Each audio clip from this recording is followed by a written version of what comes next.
nurse felt the lump, but she's like, oh, it's probably nothing. So they ordered a mammogram, and the mammogram showed, the radiologist took me in, they're like, well, it just seems kind of irregular. It kind of shows signs of something, but it could be nothing, so we're gonna do a biopsy. So I had to go in for a biopsy later, and I was in Fairway at the meat counter when I found out that it was breast cancer.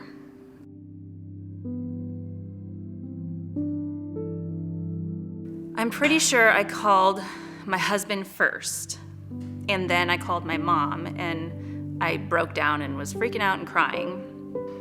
And then went home, and he got off work early, and we just kind of dealt with it in the moment and went from there.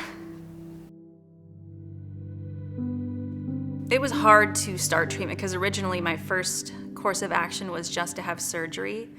I wasn't gonna have to go through chemotherapy, but then an MRI showed that my cancer was pretty extensive and my tumor was pretty large, so that's when I had to go through chemotherapy, and I was devastated. But having to go through it was really hard. I'm still going through treatments, but not chemotherapy. I had 6 chemotherapy treatments, and when I first heard the number 6, I was like, okay, that's not that big of a number, I can do that. And then after my first treatment, I was researching ways to get out of it because there was no way that I could do that 5 more times. And I felt that way with even my last one, knowing my last one was just as hard as my first one, but in a different way. In my early adult life, I was a single mom, so I'm so used to it, because I had to, handling it. I think the first time we came here was sometime in June of last year, so we'd only been here a couple of times before I found out I had cancer.